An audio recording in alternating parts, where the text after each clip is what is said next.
ಬಂಟ್ವಾಳ ಸಮೀಪದ ಬರಿಮಾರು ಎಂಬಲ್ಲಿ ನಿನ್ನೆ ಸಂಜೆ ಶಾಲಾ ಬಸ್ಸಿನ ಮೇಲೆ ಮರ ಬಿದ್ದು ಸಂಭವಿಸಿದ ಅಪಘಾತದಲ್ಲಿ ಗಾಯಗೊಂಡ ವಿದ್ಯಾರ್ಥಿಗಳನ್ನು ಮೊದಲಿಗೆ ಪುತ್ತೂರು ಸರ್ಕಾರಿ ಆಸ್ಪತ್ರೆಗೆ ದಾಖಲಿಸಲಾಗಿತ್ತು. ಜಿಲ್ಲಾಧಿಕಾರಿ ದರ್ಶನ ಎಚ್ಪಿ ಮತ್ತು ಎಸ್ಪಿ ಡಾಕ್ಟರ್ ಅರುಣ್ ಅವರು ಆಸ್ಪತ್ರೆಗೆ ಭೇಟಿ ನೀಡಿ ವಿದ್ಯಾರ್ಥಿಗಳ ಆರೋಗ್ಯವನ್ನ ವಿಚಾರಿಸಿದ್ದಾರೆ. ಮೃತಪಟ್ಟ ಮಗುವಿನ ಕುಟುಂಬದವರಿಗೆ ಅವರು ಸಾಂತ್ವನವನ್ನ ಹೇಳಿದ್ರು. ಬಳಿಕ ಜಿಲ್ಲಾಧಿಕಾರಿಗಳು ಬಂಟ್ವಾಳ ತಹಶೀಲ್ದಾರ್ ಸೇರಿದಂತೆ ಸ್ಥಳೀಯರಿಂದ ಮಾಹಿತಿಯನ್ನ ಪಡೆದುಕೊಂಡರು. ಘಟನೆಯ ಬಗ್ಗೆ ಜಿಲ್ಲಾಧಿಕಾರಿಗಳು ಕಳವಳ ವ್ಯಕ್ತಪಡಿಸಿದ್ರು. ಇದೇ ವೇಳೆ ಮಾಜಿ ಶಾಸಕ ಪದ್ಮನಾಭ ಕೊಟ್ಟಾರಿ, ವಿವೇಕಾನಂದ ವಿದ್ಯಾವರ್ಧಕ ಸಂಘದ ಅಧ್ಯಕ್ಷ ಕೃಷ್ಣ ಶೆಟ್ಟಿ ಮೊದಲಾದವರು ಆಸ್ಪತ್ರೆಗೆ ಭೇಟಿ ನೀಡಿ ವಿದ್ಯಾರ್ಥಿಗಳ ಆರೋಗ್ಯವನ್ನ ವಿಚಾರಿಸಿದ್ದಾರೆ.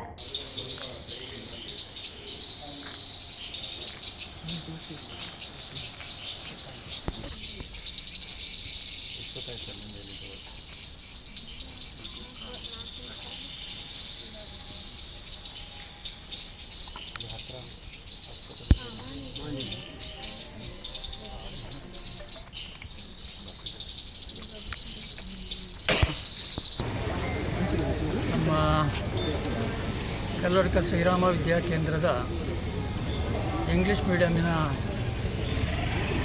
ಒಂದು ಮಗು, ಇಂಗ್ಲೀಷ್ ಮೀಡಿಯಂ ಸುಮಾರು 5 ವರ್ಷದ ಮಗು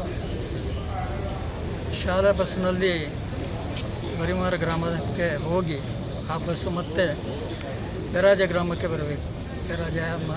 ಪೆರ್ನೆಗೆ ಹೋಗಬೇಕಾಗುತ್ತೆ.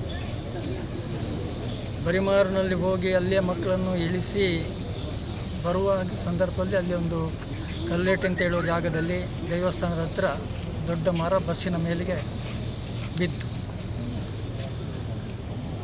ಮರ ಬಿದ್ದ ಏಟಿಗೆ ಮಗುವಿಗೆ ದೊಡ್ಡ ಪೆಟ್ಟಾಗಿ ಈ ಮಗು ಮೃತಪಟ್ಟಿದೆ. ಇನ್ನೊಂದೆರಡು ಮಕ್ಕಳಿಗೆ ಗಾಯ ಆಗಿದೆ, ಡ್ರೈವರಿಗೂ ಗಾಯ ಆಗಿದೆ. ಒಂದು ದೊಡ್ಡ ಅನಾಹುತ ಆಗಿ ಹೋಗಿದೆ.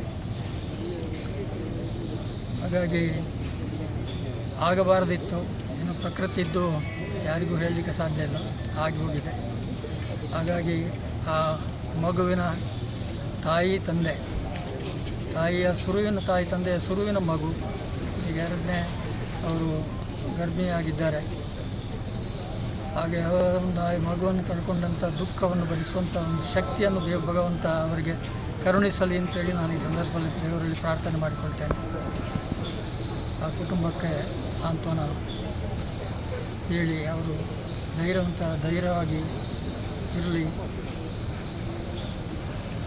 ಅಂತೇಳಿ ದೇವರಲ್ಲಿ ಪ್ರಾರ್ಥನೆ ಮಾಡ್ತೇನೆ.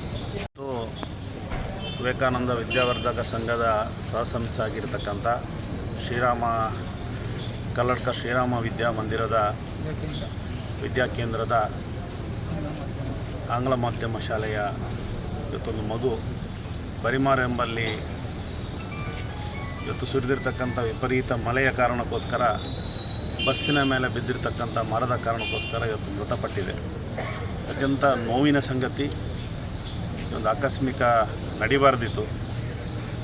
ಇವತ್ತು ಬೆಳಗ್ಗೆಯಿಂದ ಸಂಜೆ ತನಕ ಶಾಲೆಯಲ್ಲಿದ್ದಂಥ ಮಗು ಮನೆಗೆ ಸೇರುವ ತವಕದಲ್ಲಿ ಆ ಒಂದು ಘಟನೆಯಲ್ಲಿ ತನ್ನ ಪ್ರಾಣವನ್ನು ಕಳ್ಕೊಂಡಿದೆ.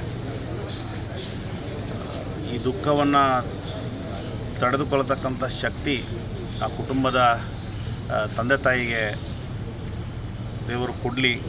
ಆ ಕುಟುಂಬದ ಜೊತೆಗೆ ವಿವೇಕಾನಂದ ವಿದ್ಯಾವರ್ಧಕ ಸಂಘ ಪೂರ್ತಿ ಅವರ ಜೊತೆಗೆ ನಿಲ್ತದೆ.